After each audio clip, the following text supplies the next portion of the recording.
అనగనగా పెద్దవాడు అనే ఓ అందమైన పల్లెటూర్లో కృష్ణయ్య అనే ఒక బద్దకిష్టి ఉండేవాడు. తల్లిదండ్రులు ఎవరో తెలియని అతన్ని ఆ ఊరికి చెందిన సుభద్రమ్మ అనే ఒక ముసలావిడ పెంచుతూ ఉండేది. నాయనా కృష్ణ, ఎవరూ లేని నాకు అడవిలో నువ్వు దొరికేసరికి వరంలా భావించి నిన్ను ఇంటికి తీసుకొచ్చి పెంచుతున్నాను. నా ముసలి కాలంలో నువ్వే నన్ను పెంచుతావనుకున్నాను. కాని నువ్వు పూర్తిగా బద్ధకస్తుడు అయిపోయావు. ఎల్లవేళలా తింటూ నిద్రిస్తూనే ఉంటున్నావు. ఇప్పుడు నేనున్నాను కాబట్టి నీ దినం గడుస్తుంది. రేపో మాపో నేను చస్తే నువ్వు ఎలా బ్రతుకుతావురా? అబ్బా బామ్మ, మళ్ళీ మొదలు పెట్టావా? ఎలాగోలా బ్రతుకుతాన్లే. నా కోసం నీకెందుకే, నీ చావేదో నువ్వు జావు. ఇలా వెటకారపు మాటలాడుతూ ఉండేవాడు కృష్ణయ్య. ఒకనాడు కృష్ణయ్య స్నేహితుడు శివయ్య అతని దగ్గరికి వస్తాడు.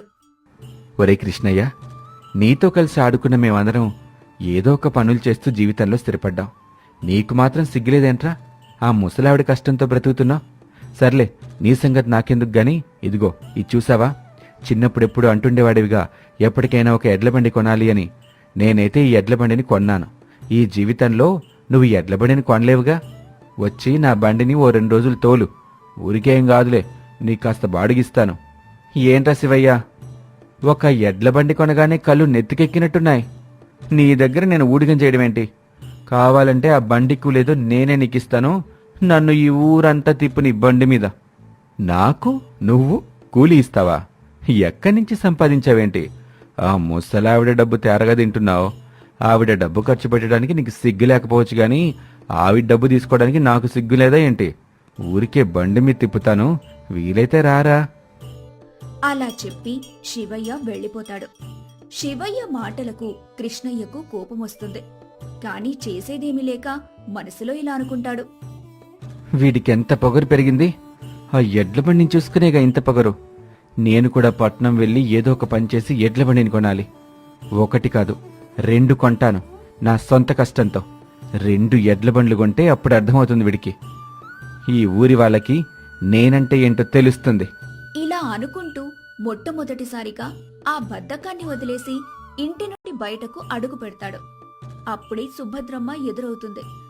ఏమిట్రా కృష్ణ, ఎక్కడికి వెళ్తున్నావు? శివా భవాని, పనిచేసుకోవడానికి బయలుదేరుతుంటే నువ్వేంటి యక్ష ప్రశ్నలు వేస్తున్నావు? కొన్ని నెలల పాటు నేను పట్నం వెళ్ళొస్తాను. ఈలోగా నువ్వు జాగ్రత్తగా ఉండి ఇక్కడ. ఏదైనా అవసరమైతే మన రామయ్య చిన్నాన్న దగ్గరికి వెళ్ళు.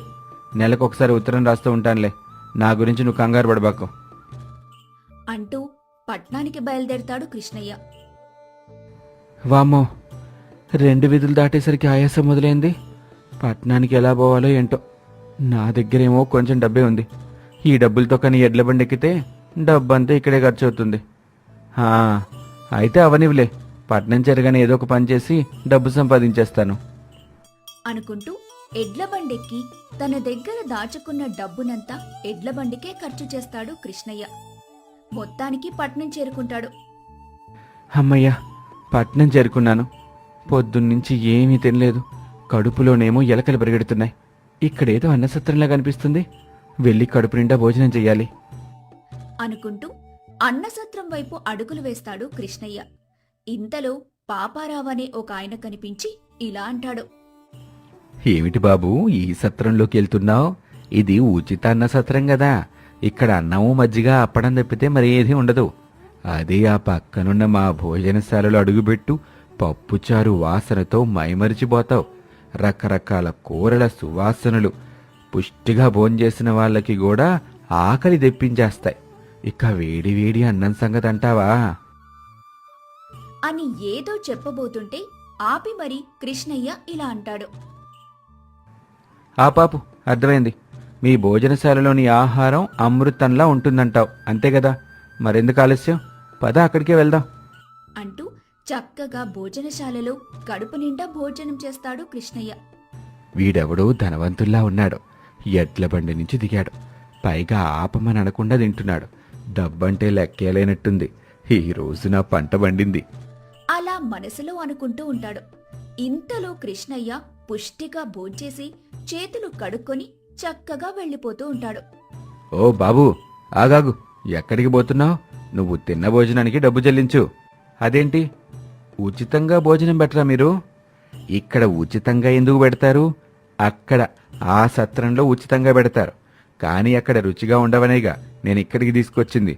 డబ్బులు కట్టకుండా ఎక్కడికి పారిపోతున్నావు?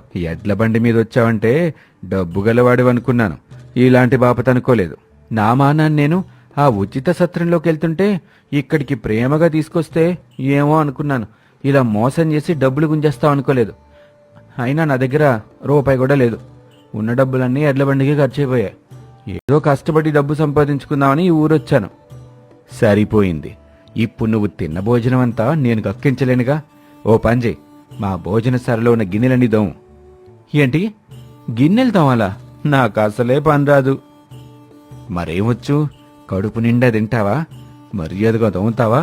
లేదంటే నలుగు తగిలించమంటావా? వద్దులే, నువ్వు చెప్పిన పని చేస్తాను. అలా కృష్ణయ్య గిన్నెలు తోమడానికని వెళ్లేసరికి కొండంత గిన్నెల మోపు కనిపిస్తుంది. అది చూసి బెదిరిపోయిన కృష్ణయ్య ఇలా అనుకుంటాడు. తిన్నాక చేయగడుకోవడానికి బద్దకించే నేను ఇప్పుడు ఇన్ని గిన్నెలు తోమాలా? నా వల్ల కాదు. కానీ ఈ పని చేయక తప్పదుగా. ముందు ఈ గిన్నెలకి ఇసుకంటించి ఈ పెద్ద పాత్రలో కుంకుడు రసం పోసి ఇసుక గిన్నెల్ని నానబెట్టి గిలకరించబడేస్తే నా పని అయిపోతుంది.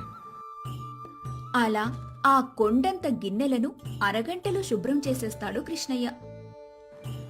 ఏంటి, ఈ గిన్నెలన్నీ దోమేశావా? అది కూడా ఇంత త్వరగా? నువ్వు మనిషివిగా అన్నట్టున్నావయ్యా. సర్లే, నీ కష్టం నాకెందుకు. ఇదిగో, నువ్వు తిన్న భోజనం డబ్బుని తీసేగా మిగిలిన 2 రూపాయలు నీకే ఇచ్చేస్తున్నాను. పని కోసం పట్నం వచ్చానంటున్నావుగా. మా అయ్యగారికి ఓ పాలేరు కావాలి. నీలాంటి వాడైతే సరిగ్గా సరిపోతాడు. నువ్వు పని చేస్తావుగా. తెలివి ఉండాలి గాని ఏ పనైనా ఎంతసేపు చేస్తాను పదండి అంటూ ఆ ఊరి పెద్దయిన శ్రీరంగం దగ్గరికి బయలుదేరుతారు పాపారావు ఇంకా బాబుగారు, మీరు పాలేరుని వెతికి పెట్టమని నాకు డబ్బులిచ్చారు కదండి. ఇదిగోండయ్యా, మంచి పనివంతుడు. ఇతగాడి పేరు కృష్ణయ్య. ఇందాకే మన పట్నం చేరుకున్నాడు. నా భోజనశాలలో చాలా పనుంటే ఒంటి చేత్తో చేసేశాడనుకోండి. ఇతగాడైతే మీ ఇంట్లో పనంతటినీ ఒక్కడే చక్కబెట్టేస్తాడు. శభాష్ పాపారావు. ఏం కృష్ణయ్య, నా దగ్గర పనిచేయటానికి సిద్ధమేనా? ఆగండి, మీరు మాట్లాడుకున్న మాటలు బట్టి నాకు పని ఎక్కువగానే ఉంటుందని అర్థమవుతుంది. నెలకి 100 రూపాయలు జీతం ఇవ్వకపోతే నేను పని చేయలేను. ఏమనుకుంటున్నారు? మా ఇంట్లో ఉండి పని పూర్తి చేస్తే 100 రూపాయలు కాదు, 1000 రూపాయల జీతం ఇస్తాను ప్రతి నెల. 1000 రూపాయల మాట వినగాని కృష్ణయ్య గుండె జారి మోకాల్లోకొస్తుంది. 1000 రూపాయలంటే ఒకేసారి 3 ఎడ్ల బండ్లు కొనొచ్చు. ఏ పని చేయాలో ఇప్పుడే చెప్పేయండి. అయితే వెళ్ళి ఆవుల శాలలో ఉన్న 100 ఆవులకి నీళ్లు పెట్టి శాలంతా శుభ్రం చేయి. కృష్ణయ్య అలానే అంటూ అక్కడ్నుంచి ఆవుల శాలకి వెళ్తాడు. నూతిలో నుంచి నీటిని తోడటం చాలా కష్టమవుతుంది కృష్ణయ్యకు. బామ్మ కోసం బిందెడు నీళ్లు తోడలేకపోతుండేవాణ్ణి. ఇప్పుడు ఇన్ని ఆవులకి నీళ్ళల్లా తోడేది అని ఆలోచిస్తూ ఉండగా అతనికి ఒక పెద్ద పాత్ర కనిపిస్తుంది. ఆ పాత్రకి ఒక తాడు కట్టి ఏవేవో లెక్కలు వేసి పక్కన్నే ఉన్న దున్నపోతు నడుముకు ఆ తాడుని చుడతాడు. ఆ తర్వాత ఆ పాత్రను నూతిలోకి వేస్తాడు. కాస్త దూరంలో ఉన్న దున్నపోతకు మేత వేసి దాన్ని అటువైపు తరుముతాడు. సరిగ్గా దున్నపోతు మేత దగ్గర నిల్చునేసరికి ఆ పాత్ర నిండా నీళ్లు పైకొస్తాయి. వాటిని త్వరగా బిందెల్లోకి తోడేసి ఆ దున్నపోతుకున్న తాడును విప్పేస్తాడు. అలా కొన్ని గంటలు చేయాల్సిన పనిని క్షణాల్లో చేసేస్తాడు కృష్ణయ్య. అమ్మయ్య, మన చేతికి మట్టంటకుండా ఓ పని అయిపోయింది. అయ్యా, ఇంకేదైనా పనుందా? ఏంటి, పశువులకి నీళ్లు పెట్టడమే పెద్ద పని అనుకుంటే పశువుల శాలను కూడా శుభ్రం చేయమన్నాను. ఈ 2 పనులు నువ్వు చేసేసావా? అంటూ ఆవుల శాలను తనిఖీ చేస్తాడు శ్రీరంగం. నువ్వు మామూలు మనిషివి కాదు, మంత్రగాడిలా ఉన్నావు. ఇంత పని ఒక్కడివే ఇంత త్వరగా ఎలా చేసావయ్యా? ఈ రోజుకి నీ పనింతే. వెళ్ళి భోజనం చేసి హాయిగా పడుకో. అలా ప్రతిరోజు చెప్పే పనులన్నీ బద్దకిష్టైన కృష్ణయ్య ఒంటికి శ్రమ చెప్పకుండా మెదడుకి మాత్రమే పదును పెడుతూ చకచకా పనులన్నీ చేసేవాడు.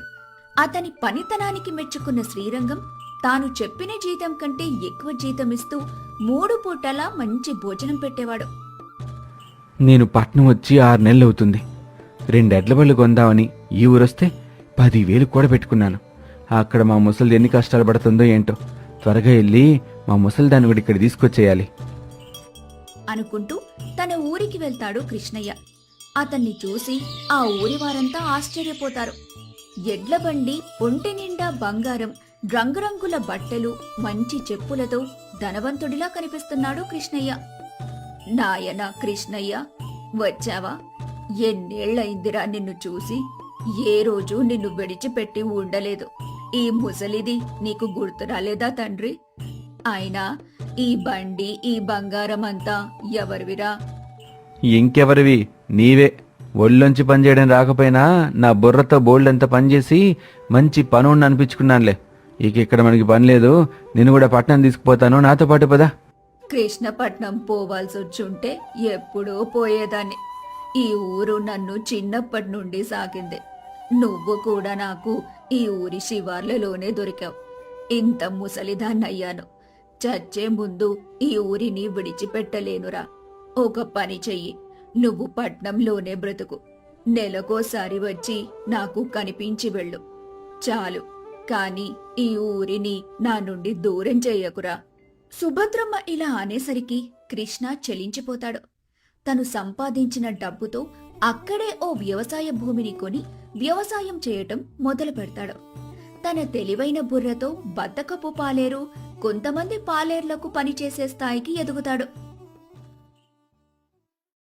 ఈ కథ ద్వారా మీరు తెలుసుకున్న నీతేమిటో కింద కామెంట్లో తెలియజేయండి.